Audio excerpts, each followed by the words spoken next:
Bismillahirrahmanirrahim. Alhamdulillah wassalatu wassalamu ala Rasulillah wa ala alihi washabihi ajma'in. Tuan-tuan muslimin muslimat penonton yang dirahmati Allah Subhanahu wa taala. Insyaallah kita mulakan pertemuan kita dengan ummul kita Al-Fatihah. A'udzubillahi minasyaitonir rajim. Bismillahirrahmanirrahim. Alhamdulillahi rabbil alamin. Ar-Rahmanir Rahim. Maliki yaumiddin. إياك نعبد وإياك نستعين اهدنا الصراط المستقيم صراط الذين أنعمت عليهم غير المغضوب عليهم ولا الضالين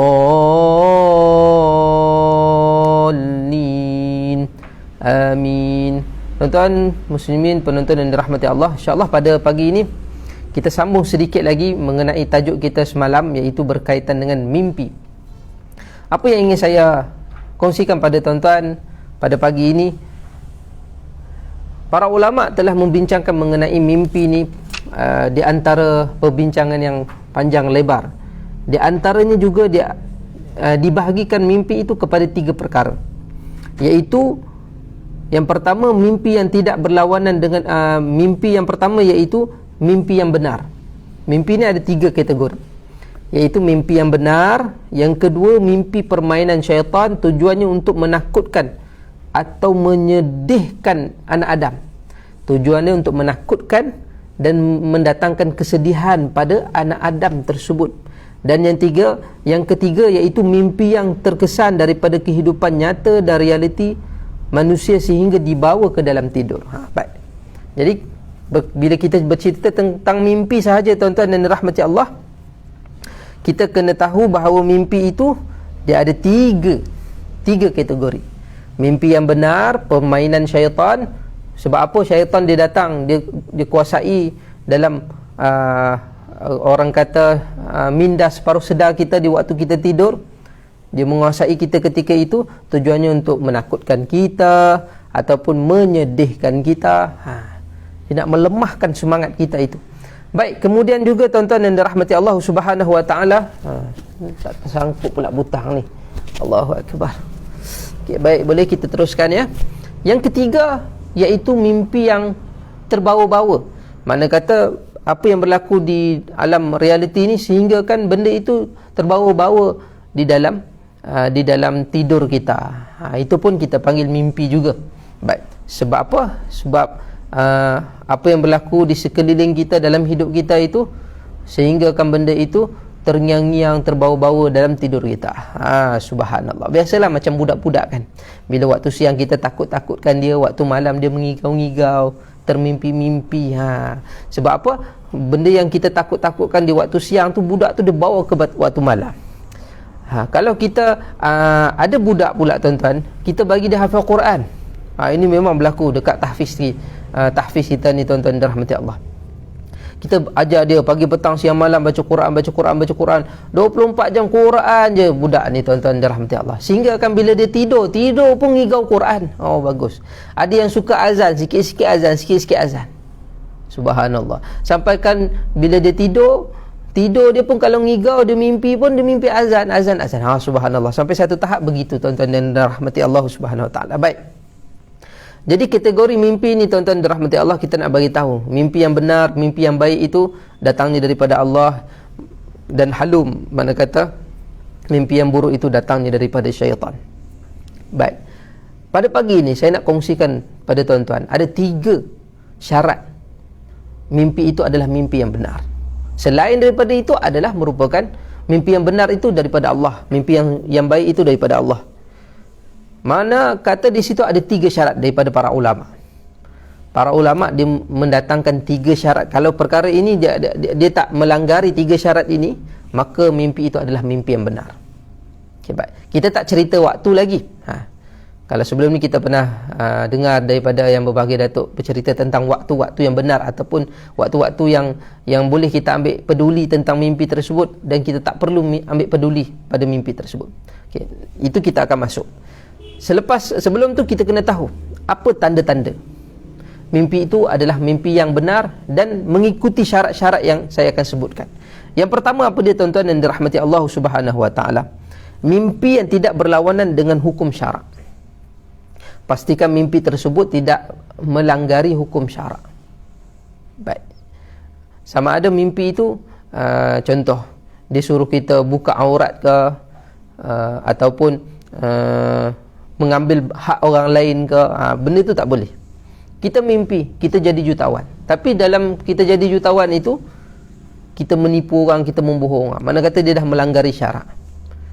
Kita mimpi seseorang di dalam hidup kita yang kita suka, sampai terbawa dalam mimpi, kemudian kita terbayang-bayang dia, dan kita mimpi kita menikah dengan orang tersebut. Sebab waktu siang kita terngiang-ngiang orang tersebut, dia terbawa sampai ke dalam mimpi. Mana kata kita buat satu hukum, ini adalah jodoh aku, rupanya jodoh aku di sebelah rumah je. Contoh. Jadi bila jumpa ahli keluarga tak terima, perempuan tu pun tak suka kita, tapi kita kata kita dah mimpi dia dalam tidur. Kita pun macam mana nak buat ni. Itu yang dia bawa lari, perempuan tu naik lori. Sebab tu saya teringat satu pantun orang lama, tuan-tuan. Tuan-tuan dengar ni.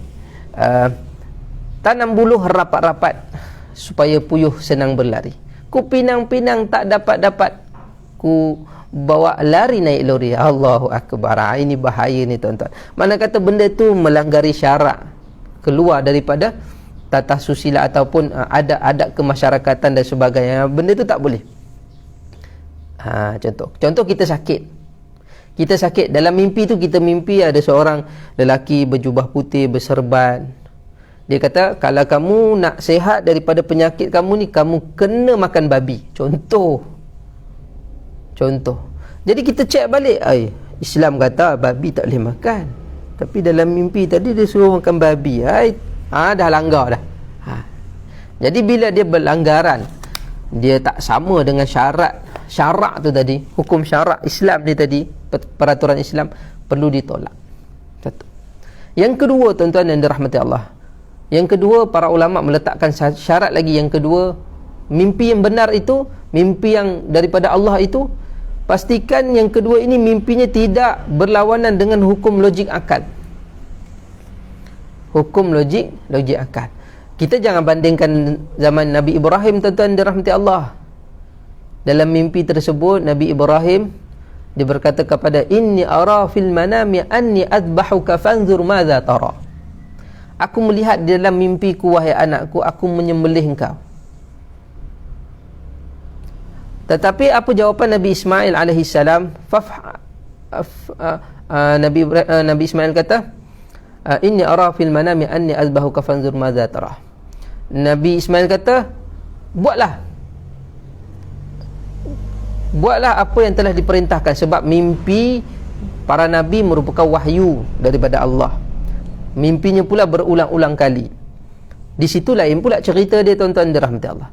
Mimpi untuk menyembelih anak, tetapi perbuatan itu sebagai satu simbolik pengorbanan dan sebagainya, tetapi tak berlaku pun penyembelihan tersebut, dan bahkan digantikan dengan binatang untuk disembelih. Nampak di situ. Mana kata benda tu tak berlaku lah, penyembelihan tu tadi. Kita pula janganlah bila kita mimpi kita sembelih anak, kita mimpi kita pukul orang rumah, kita mimpi kita pelempang kawan kita, jangan pula waktu siang pula kita buat benda yang sama. Itu salah. Perlu dilawan. Mana kata benda tu tak logik. Apa sebab apa pula aku nak kena marah dia pula? Dalam mimpi tu aku marah dia, aku pukul dia. Waktu bila jaga daripada mimpi, tak ada sebab kita nak pukul dia, dia baik apa semua. Jadi benda tu berlawanan dengan logik kedudukan keadaan kita. Jadi benda tu itu sebenarnya gangguan syaitan. Itu bukan mimpi yang benar, itu bukan daripada Allah. Walaupun kalau kita mimpi itu pukul 3 pagi, pukul 4 pagi. Hati-hati. Baik. Jadi yang ketiga, tuan-tuan yang dirahmati Allah Subhanahu Wa Taala, yang menjadi syarat. Jadi saya nak tanya pada tuan-tuan, siapa yang faham, siapa yang dapat? Siapa yang dapat apa yang saya cakap ni, siapa yang faham apa yang saya cakap ni, boleh komen di bahagian ruang komen kita, insya-Allah. Saya akan, jika ada persoalan, insya-Allah daripada masa ke semasa saya akan jawab mengenai mimpi yang baik itu daripada Allah. Tajuk kita pada pagi ini, tuan-tuan dirahmati Allah. Dan syarat yang ketiga yang para ulama letak nak tahu mimpi itu adalah mimpi yang benar, mimpi yang perlu kita ambil peduli. Kita ambil tahu, kita hati-hati dengan mimpi tersebut, ambil perhatian. Iaitu kalau mimpi tersebut dapat diingati oleh orang yang bermimpi secara terperinci, bahkan dia menjaga amalan sebelum tidur. Nampak? Sebab tu daripada awal lagi, sebelum ni saya bagi tahu, untuk mendapatkan mimpi-mimpi yang benar, mimpi-mimpi yang baik ini, dia perlu jaga amalan sebelum tidur. Amalan soleh. Mana kata sebelum tidur dia jaga betul-betul amalan soleh. Dia jaga wuduknya, dia jaga zikirnya, solat di awal waktu, dia jaga solat di awal waktu dan sebagainya. Dia jaga betul-betul.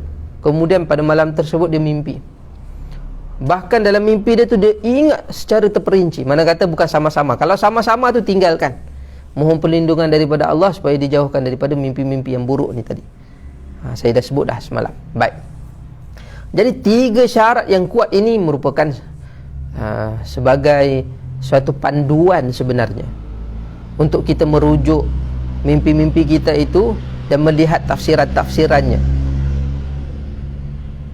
Bahkan tafsiran-tafsiran yang benar itu akan memberi tafsiran yang baik dalam hidup kita. Sebagai satu yang kita cakap semalam, ar-ru'ya tasurru wa la ta'uzzur.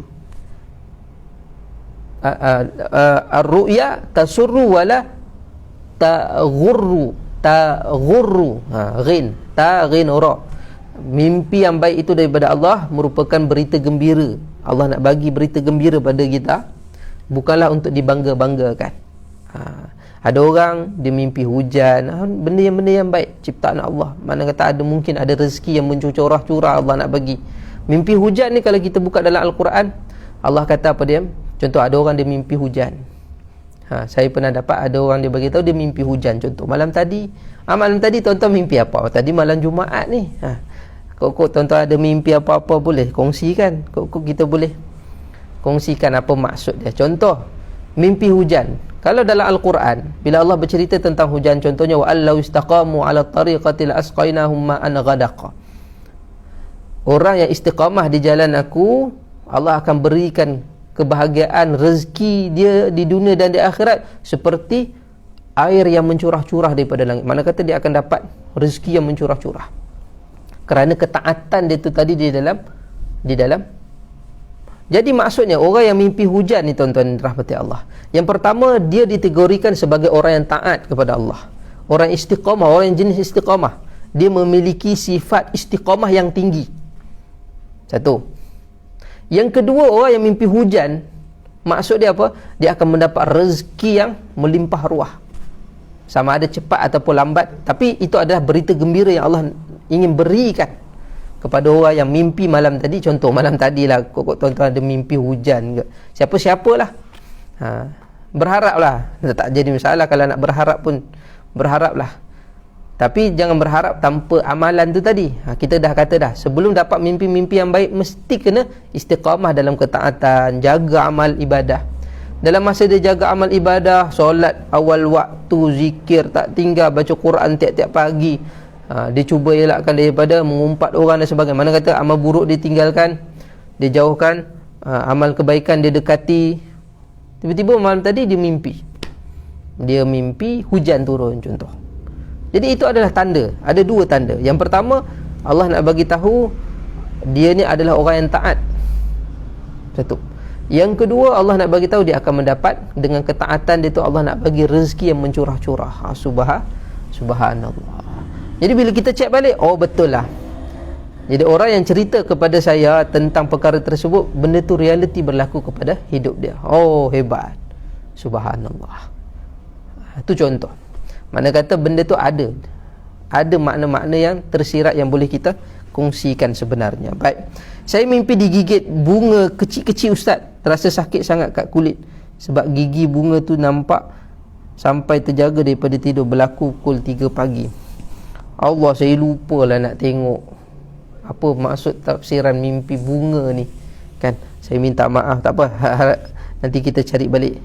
Ustaz, dulu saya rajin mimpi sakit perut, meragam, suka jadi angin, tapi sekarang saya kena betul macam saya mimpi dulu-dulu, betul ke ustaz? Ada juga okey, yang mimpi mimpi sakit perut meragam, jadi angin, tapi sekarang kena betul macam saya mimpi. Pun ada juga ya. Mana kata jadi realiti. Sebab tu kita kata mimpi ni macam kita kata tadi, kalau dia ada kaitan dengan logik akal, dia tak berlanggar dengan syarak, kemudian kita jaga amalan sebelum kita tidur tu, kita jaga amalan, dan kita boleh ingat mimpi itu secara tepat kan. Jadi kita perlu ambil perhatian terhadap mimpi tersebut, kena berhati-hati. Okey, baik. Kemudian tuan-tuan yang dirahmati Allah Subhanahu wa taala, Assalamualaikum Ustaz, apakah maksud suami mimpi saya bersalin sedangkan saya belum pregnant, tapi itulah yang kami harapkan untuk mempunyai anak. Amin ya rabbal alamin. Kita doakan sama-sama. Jadi mimpi bersalin ni sesuailah. Kalau suami yang bersalin, itu kena, itu tak payah layan lah tuan-tuan dan dirahmati Allah. Tapi kalau mimpi puan yang bersalin, mimpi bersalin ni mana kata ada kaitan lah dengan kehidupan logik akal tu ada. Jadi ambil perhatian sajalah. Doalah, selalu mohon. Macam saya kata semalam, saya dah kata dah, kita mimpi benda yang kita inginkan, yang kita berhajat sangat-sangat, menanti-nanti kehadiran orang baru dalam hidup kita, iaitu anak, cahaya mata dan sebagainya. Perlulah doa kepada Allah dengan doa yang saya ajarkan semalam, alhamdulillahillazi bi ni'matihi tatimmus shalihat. Kemudian buat solat hajat. Mana kata bangun daripada tidur tu solat hajat terus. Moga mimpi tersebut menjadi impian kita. Subhanallah. Baik. Kemudian tuan-tuan dirahmati Allah Subhanahu wa taala. Jadi adab orang yang mendengar mimpi ni tadi. Contoh kita mendengar mimpi-mimpi daripada Noralia Nadirah, contoh. Jadi orang yang mendengar mimpi seperti ini, mimpi yang baik daripada saudara dia perlu membaca doa khairan ra'aita wa khairan yakunu wa khairan talaqqaha wa syarran wa tawaqqaha wa khairan lana wa syarran ala a'daina walhamdulillahi rabbil alamin. Jadi kita doa kepada kita dengar mimpi yang baik daripada saudara kita, kita kata khairan ra'aita, moga-moga apa yang kamu lihat itu semuanya baik-baik. Wa khairan yakunu, moga-moga akan berlaku sesuatu yang baik dalam hidup kamu. Kita doakan pada akak yang kita bacakan mimpinya itu tadi kan. Baik. Wa khairan talaqqaha, moga kamu bertemu dengan kebaikan tersebut. Wa syarran tawaqqaha, moga kamu dijauhkan daripada kejahatan-kejahatan yang akan datang tu.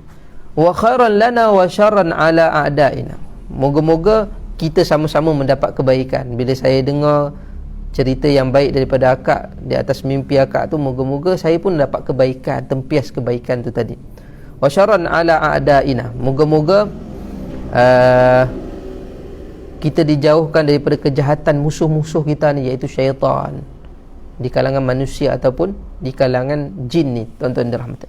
Walhamdulillahi rabbil alamin. Paling mudah tuan-tuan dan dirahmati Allah, kalau kita dengar orang punya mimpi baik pula, kita cakap apa? Walhamdulillahi rabbil alamin.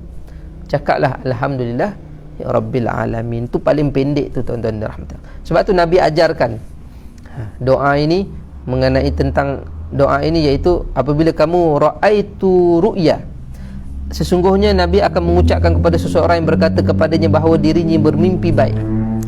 Tiap-tiap kali lepas subuh Nabi akan pandang. Ada beberapa waktu Nabi akan pandang di bahagian belakang selepas solat subuh. Nabi akan bertanya kepada sahabat-sahabat, yang malam tadi siapa bermimpi?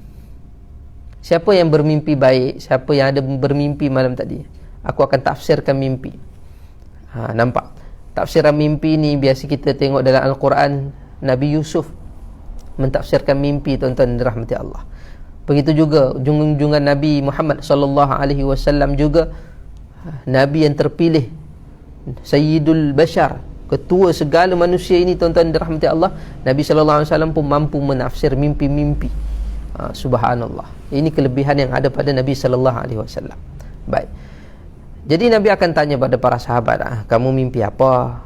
Ni aku tafsirkan mimpi kamu. Apa maksud dia? Apa maksud dia?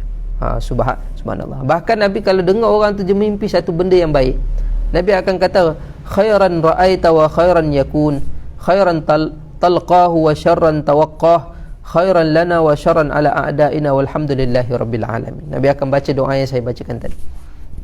Mungkin kita tak mimpi, malam tadi saya tak mimpi apa, alhamdulillah. Alhamdulillah saya tak ada mimpi apa. Mimpi buruk pun tak ada, mimpi baik pun tak ada, alhamdulillah. Tidurlah macam biasa. Jadi mungkin ada di kalangan kita yang bermimpi, kita doakan kebaikan tersebut. Baik. Menafsir mimpi yang baik di waktu yang tepat, iaitu setelah solat subuh. Itu adab dia. Mimpi yang baik ini kita boleh tafsirkan Nabi biasa lakukan ketika selepas solat subuh.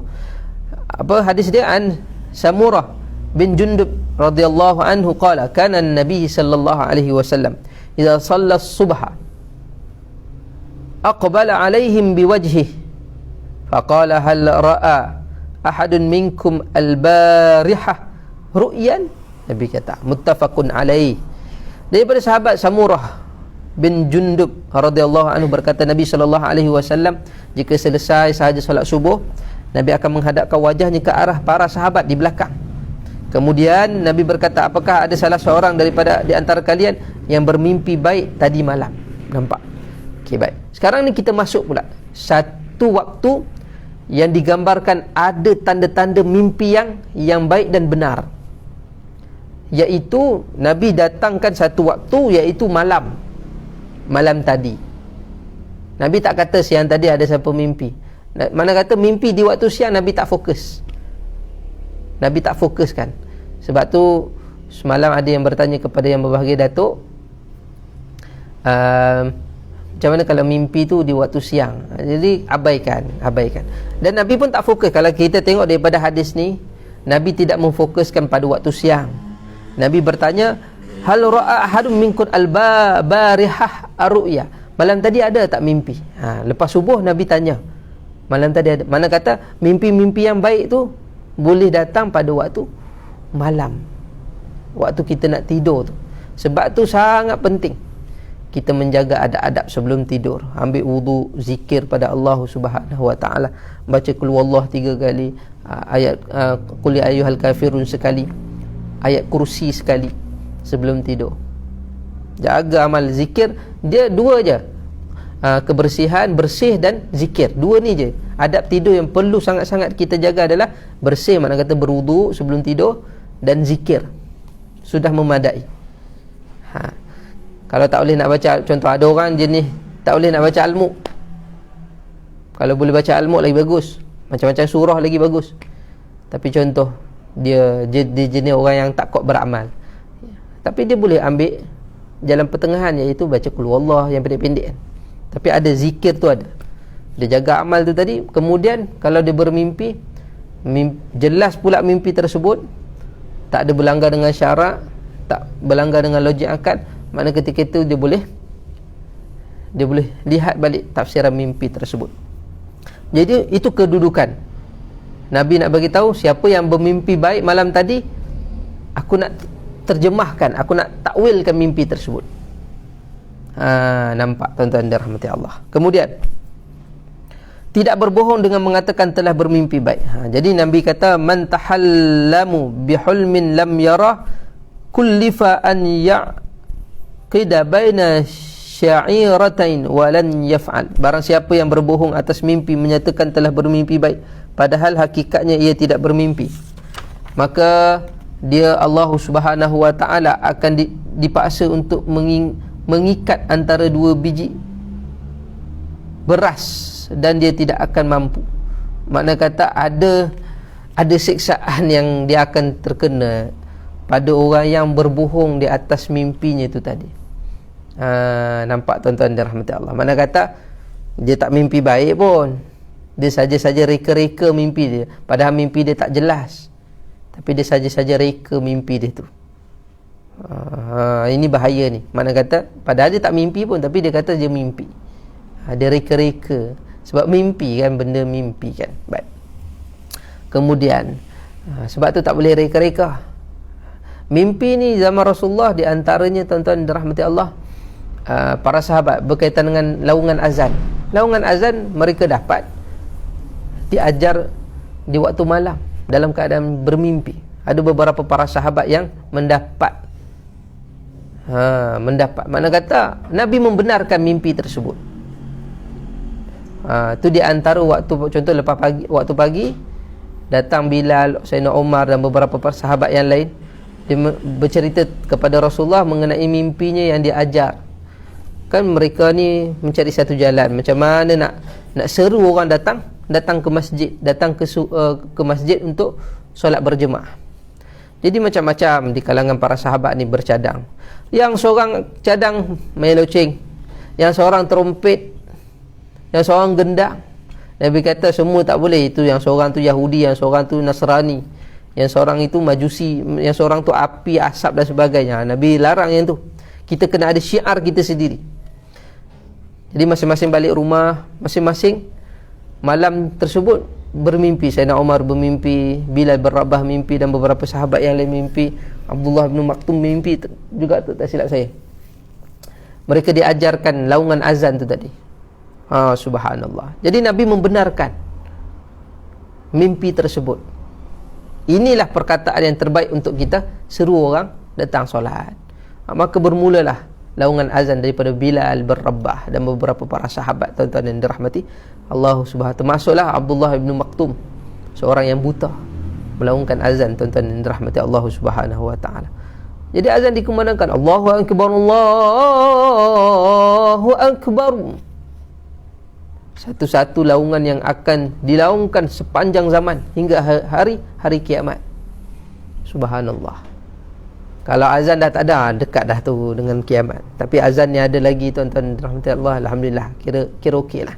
PKP pun tetap di azan. Masjid surau kita azan, dan alhamdulillah. Kira okey lah, kan? Jadi kalau sampai satu tahap dah tak ada laungan azan tu, dah tanda-tanda Ya'juj Ma'juj nak keluar, tanda-tanda Dajjal, akhir zaman sungguh tu. Kan? Memang betul-betul dah dekat dengan kiamat tu tadi. Sampai tak ada azan ni tadi, bahaya tu, kibat. Kemudian tuan-tuan yang dirahmati Allah Subhanahu wa taala, asdaqakum ru'ya asdaqakumul hadisan. Nabi kata membiasakan diri untuk selalu bersikap jujur dalam perkataan dan tidak suka berbohong, agar mimpi yang dilihatnya menjadi mimpi yang baik dan benar. Salah satu untuk mendapatkan mimpi yang benar dan mimpi yang baik, sebabkan kita kata mimpi ni berita gembira daripada Allah, sesuatu yang akan berlaku pada masa akan datang, kan? Pada masa akan datang berupa berita gembira dan nikmat-nikmat yang besar yang Allah nak berikan pada seseorang. Jadi syarat untuk mendapat tu, di antara amalan nak mendapatkan mimpi yang benar, mimpi yang baik ni, dalam hidup orang tersebut dia perlu bersikap jujur. Jujur dalam perkataan, dia tak suka berbohong. Kalau dia salah, dia salah. Dia cakap yang benar. Kemudian mimpi yang dia lihat, insya-Allah dia akan mendapat mimpi yang baik dan mimpi yang benar. Ni rahsia, tuan-tuan. Kalau orang tanya macam mana nak dapatkan mimpi yang baik, mimpi yang benar, kan? Dapat mimpi-mimpi yang baik, dapat ilham yang baik. Jawapannya, jadilah orang yang jujur. Jadilah orang yang baik. Sebab Nabi kata asdaqakum ru'ya asdaqakum hadisan.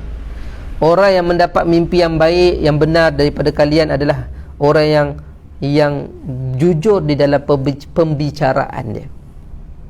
Kalau kita ada kawan, dia cerita mimpi dia jadi benar, tuan-tuan yang dirahmati Allah, itu tandanya dia orang jujur.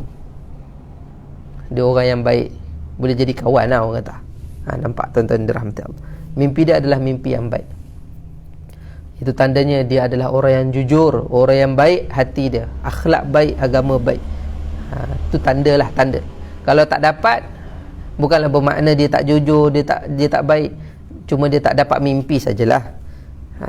Tapi kalau dia baik, dia tetap baik, dia jujur, tetaplah jujur. Mungkin dia tak dapat lagi lah.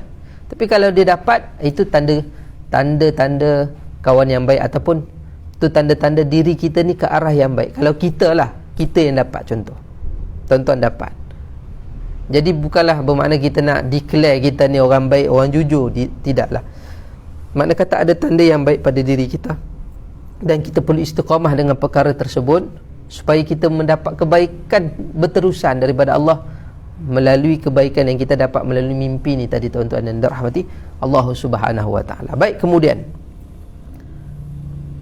Itu rahsia bagaimana nak mendapatkan mimpi yang baik dan orang kata mimpi yang benar tu tadi kan, iaitu selalulah berlaku jujur di dalam perkataan, bahkan lagi dituntut dalam perbuatan kita, benar di dalam percakapan, benar di dalam perbuatan kita.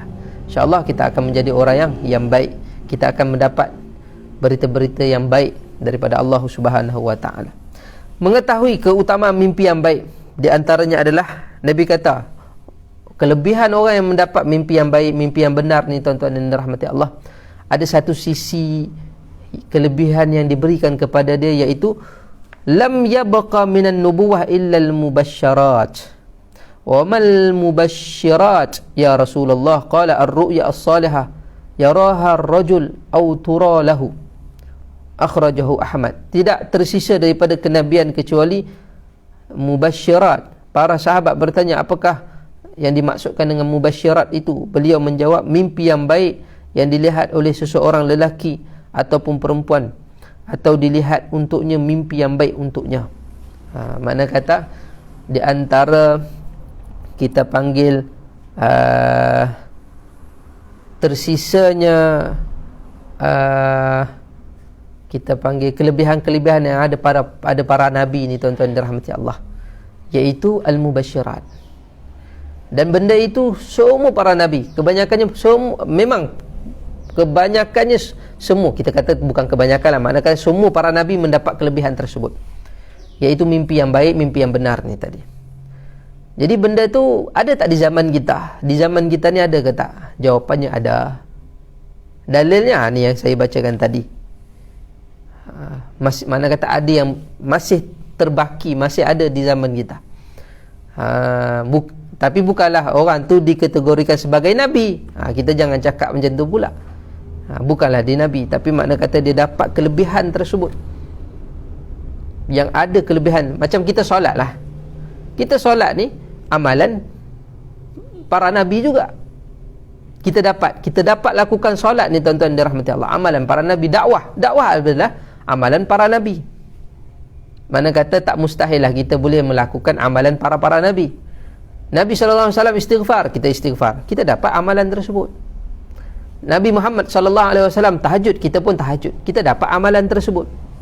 Nabi SAW diturunkan Al-Quran kepada Nabi SAW, kita pun mendapat juga Al-Quran tersebut. Okey. Di antara benda yang kita dapat lagi adalah, bagi orang-orang yang beriman, orang yang jujur ni, adalah mimpi yang baik dan mimpi yang benar. Begitu cerita dia tuan-tuan dan dirahmati Allah. Jadi siapa yang dapat, mana kata dia dapat kelebihan.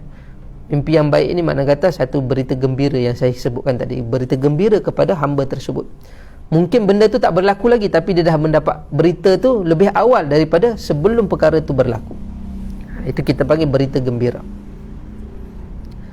Baik, kemudian di antara amalan agar tidak bermimpi buruk tatkala tidur, sebagaimana yang diriwayatkan oleh Sayyidatina Aisyah radhiyallahu anhu, iaitu membaca doa berikut. Baik, sekarang kita masuk satu bab yang seterusnya mengenai bagaimana nak menghindarkan daripada mimpi yang buruk. Sebab kita dapat soalan, ada yang mimpi bukan-bukan ni, aduh, mimpi tikus lah, mimpi apa lagi, mimpi katak lah, mana binatang-binatang fasik ni, dia mimpi anjing, katak lagi apa, Allah Subhanahu ni lipas ke, tikus ke, anjing ke, dia mimpi binatang-binatang fasik ni, bahaya ni, ada tanda-tanda yang buruk. Jadi nak elak daripada mimpi-mimpi yang buruk dan perkara-perkara yang buruk yang berlaku di dalam hidup kita ni, supaya benda tu tak jadi dalam realiti hidup kita ni. Sebab tu bila mimpi buruk ni, kena cepat-cepat baca doa. Yang pertama doa lah. Itu yang diajarkan sunnah tu tadi. Sayyidatina Aisyah diajarkan doa tersebut. Bagaimana tuan-tuan dan rahmati Allah? Ni ada yang tanya ni, Ustaz, isteri saya sering bermimpi sesuatu yang seram. Mimpi dikejar hantu makhluk yang ganas. Apakah petanda dia? Jadi mimpi yang jahat tu yang kita kata, mimpi yang jahat ni daripada syaitan. Buruk macam tu, dikejar hantu lah apa semua, syaitan. Tujuannya apa? Kan saya beritahu tadi, kategori mimpi tu ada 3. Mimpi yang benar, mimpi gangguan daripada syaitan. Yang ketiga apa tadi? Mimpi mimpi yang terbawa-bawa daripada alam realiti kepada tidur tu tadi. Baik. Kalau mimpi macam kena kejar hantu ke apa tu, syaitan, mimpi daripada syaitan, mohon perlindungan daripada Allah, kan? Mohon perlindungan daripada, bangun daripada tidur, okey, adab dia mimpi buruk malam tadi, bangun daripada tidur, kita pandang di bahagian kiri kita dengan membaca auzubillahi minasyaitanirrajim, kemudian buat isyarat ludah. Jangan ludah betul, kan kena suami kat sebelah, kan? Kena orang kat sebelah. Jadi isyarat ludah sahaja. Pandang ke kiri, buat isyarat ludah, baca auzubillahi minasyaitanirrajim. Ludah 3 kali. 3 kali. Isyarat ludah, bukan ludah betul ya tuan-tuan dan dirahmati Allah, buat isyarat ludah sahaja. Kalau dah mimpi, ludah. Baik. Kemudian alihkan tempat tidur. Alihkan tempat tidur kita. Kalau kita tidur di bahagian utara, alih tempat tidur kita kepada selatan contoh. Kita ubah tempat tidur kita tu. Paling kurang ada kita ubah. Itu cara dia. Okey, baik, supaya kita tak diganggu lagi dan kita mohon balik, jaga balik adab tidur kita. Baca doa balik sebelum tidur. Nak tidur balik tu baca doa auzubillahi minasyaitanirrajim, baca qul huwallah, qul ya ayyuhal kafirun, baca ayat kursi balik. Kita ulang balik adab tidur tu tadi. Okey, baik. Kemudian itu kalau dah mimpi. Kalau sebelum mimpi, contoh sebelum tidur, kita ni memang selalu, kita dah tahu malam tadi dah 3 malam Ustaz saya mimpi buruk ni Ustaz. Pasal apa ni Ustaz? Okey, malam yang keempat, baca doa ni. Yang jenis orang suka mimpi buruk, sikit-sikit mimpi buruk, sikit mimpi buruk. Okey, baik. Cara dia, baca doa ni, Allahumma inni as'aluka ru'yan salihah, sadiqatan ghaira kadhibatan, nafi'atan ghaira dharrah. Macam panjang pula ya. Okay, tak apalah, pelan-pelan lah tuan-tuan dan dirahmati Allah. Baik, saya ulang lagi sekali. Allahumma inni as'aluka ru'yan salihah. Ya Allah, aku mohon, baca bahasa Melayu pun tak apa. Ya Allah, aku bermohon kepada Engkau mimpi yang baik, salihah, sadiqatan ghaira kadhibatin, mimpi yang baik, yang benar, bukan penipu. Kita minta pada Allah. Kemudian nafi'atan, yang memberi manfaat, mimpi yang memberi manfaat setelah aku bangun tidur, ghaira dharrah, bukanlah mimpi yang boleh memberi kemudaratan kepada diriku. Nampak? Saya ulang lagi sekali yang bahasa Melayu dia tuan-tuan dirahmati Allah. Ya Allah, aku mohon kepada Engkau, doa sebelum tidur tu, ya Allah, aku mohon kepada Engkau, bila aku mimpi ni, bila aku tidur ni, kalau mimpi yang baik je ya Allah. Sadiqatan, dan mimpi tu adalah mimpi yang baik, mimpi yang boleh mendatangkan sadiqatan, mimpi yang benar, bukan ghaira kadhibin, bukan kadhibatin, bukan mimpi yang dusta, kan? Bukan mimpi yang dusta. Dan mimpi yang nafi'atan, yang memberi manfaat dalam hidup aku, bukanlah yang memberi mudarat pada aku. Nampak? Okey, baik. Itu doa dia. Sebelum tidur dah doa dah, supaya Allah berikan kepada kita mimpi-mimpi yang baik, supaya bila bangun daripada tidur, dia merupakan impian yang terlaksana, impian yang menjadi kenyataan. Itu baguslah, kan? Baik, di antaranya juga adalah doa Sayyidina Umar. Tadi doa Sayyidatina Aisyah, doa Sayyidina Umar untuk mendapatkan mimpi yang baik ni. Apa doa Sayyidina Umar tuan-tuan yang dirahmati Allah Subhanahu wa taala? Setiap para sahabat dia ada doa-doa dia. Hari ni kita belajar doa ini, doa Sayyidatina Aisyah. Ini doa Sayyidina Umar, tuan-tuan boleh pilih, kan? Allahumma in kana fi 'abdika hadha khair fa arani lailata ru'ya. Subhanallah. Ya Allah,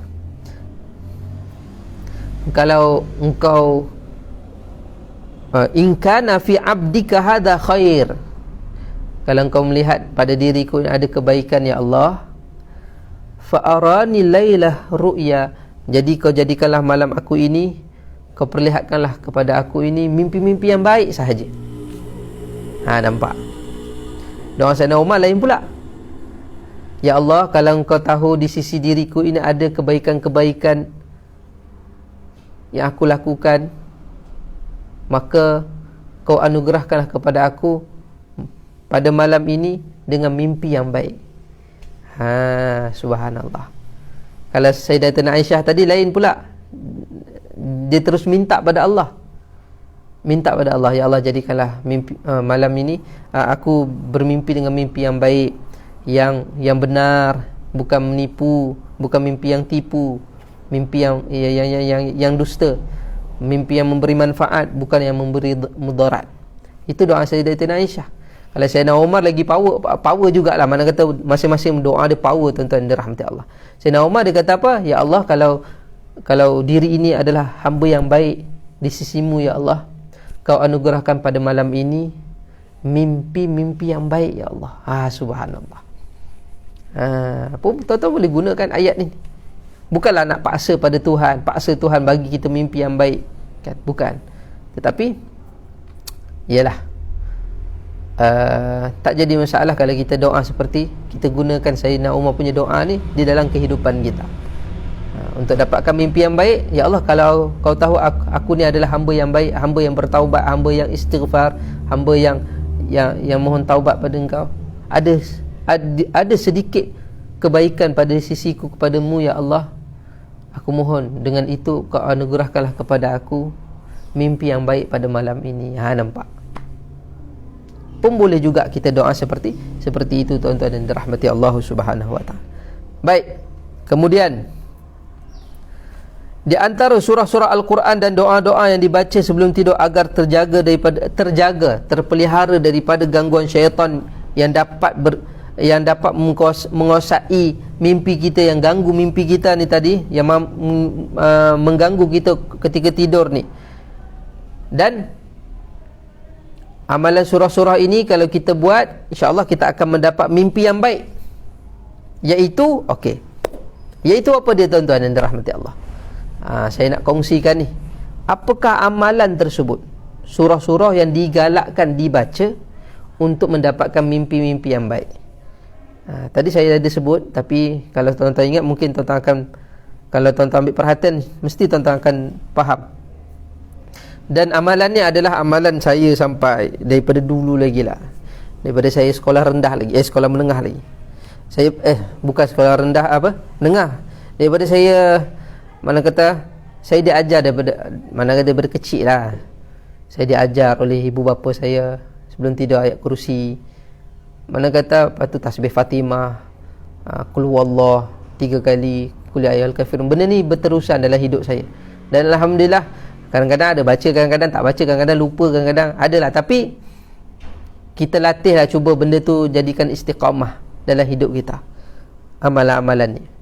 Dan amalan ni memang power, tuan-tuan yang dirahmati Allah. Mana kata apa yang disebut dalam kitab ni memang betul, memang boleh dapat mimpi-mimpi yang baik ni, mimpi-mimpi yang benar ni. Tuan-tuan boleh try lah, boleh cuba jadikan amalan, istiqamah dalam amalan ni, kan?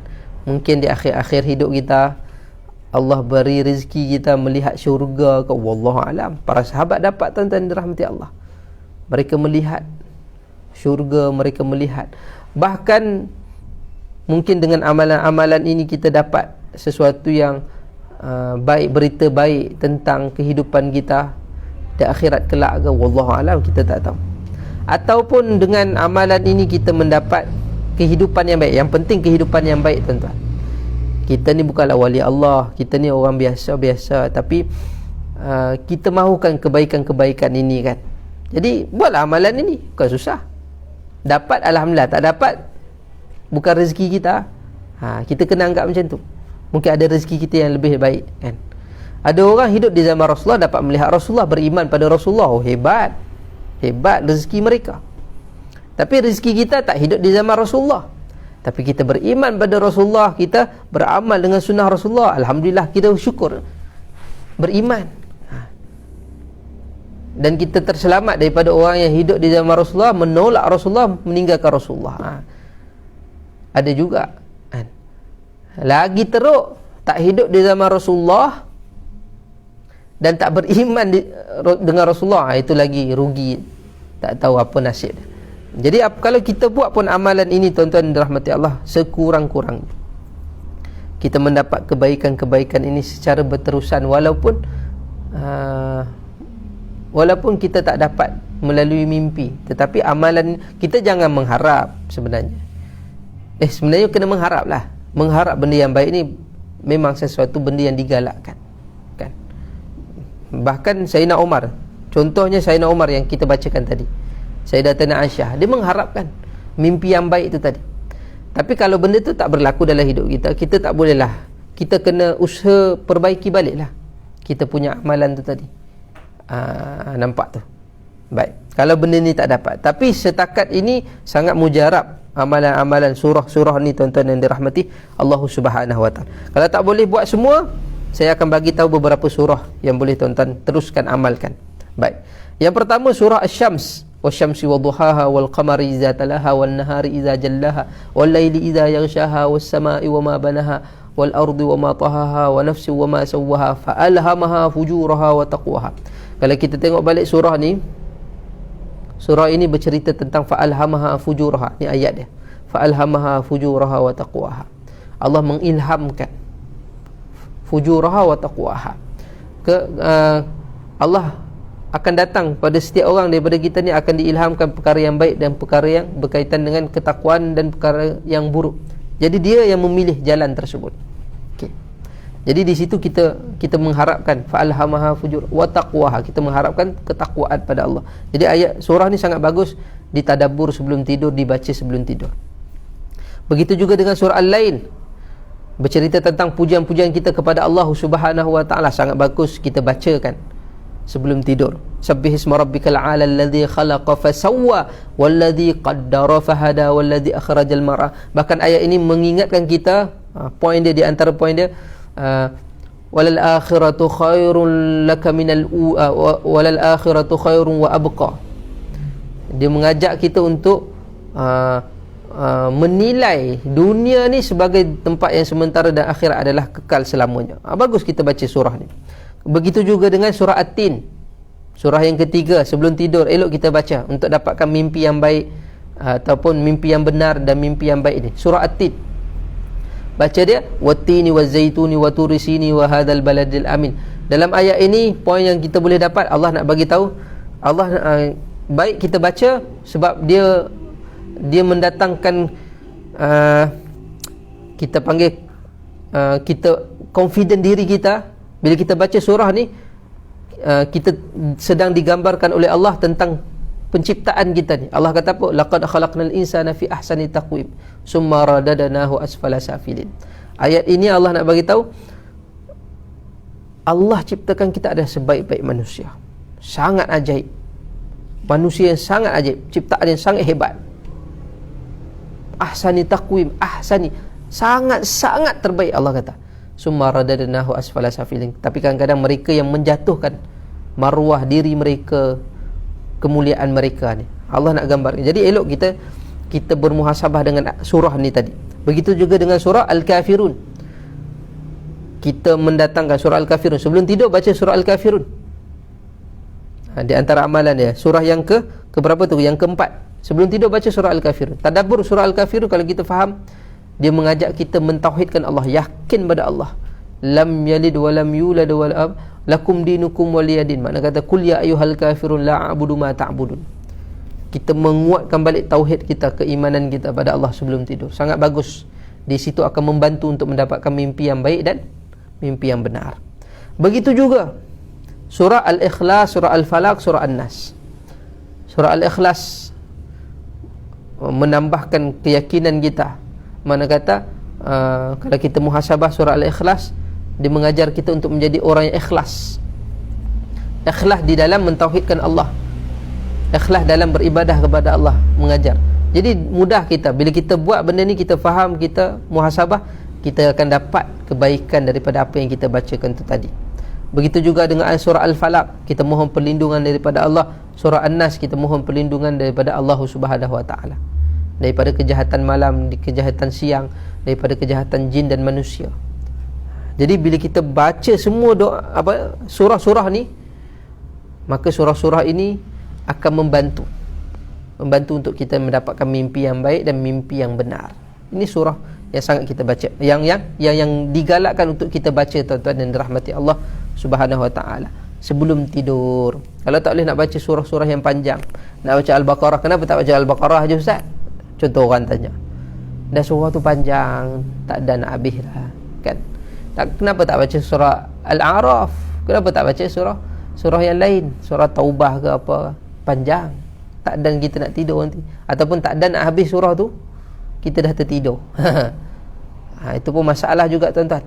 Jadi elok kita baca surah-surah yang pendek, kita boleh baca dengan habis dan mudah, selepas tu kita tidur kan. Baik. Kemudian tuan-tuan dirahmati Allah Subhanahu Wa Taala, yang terakhir, tak ada dah. Yang terakhir, bacalah doa perlindungan daripada Allah Subhanahu Wa Taala supaya kita dijauhkan daripada gangguan tu tadi. Jadi wallahu alam, moga-moga amalan ini menjadikan kekuatan kepada kita untuk mendapatkan mimpi yang baik tu tadi, dijauhkan daripada mimpi yang buruk. Wallahu alam. Kurang lebih saya mohon maaf kalau ada soalan-soalan yang tak dapat saya jawab tu, saya minta maaf, sebab saya nak habiskan kita punya poin pada pagi ini dan lengkap poin ini untuk mendapatkan manfaat bersama insya-Allah. Jadi wallahu alam, saya kurang lebih saya mohon maaf. Kita jumpa lagi. Assalamualaikum warahmatullahi wabarakatuh.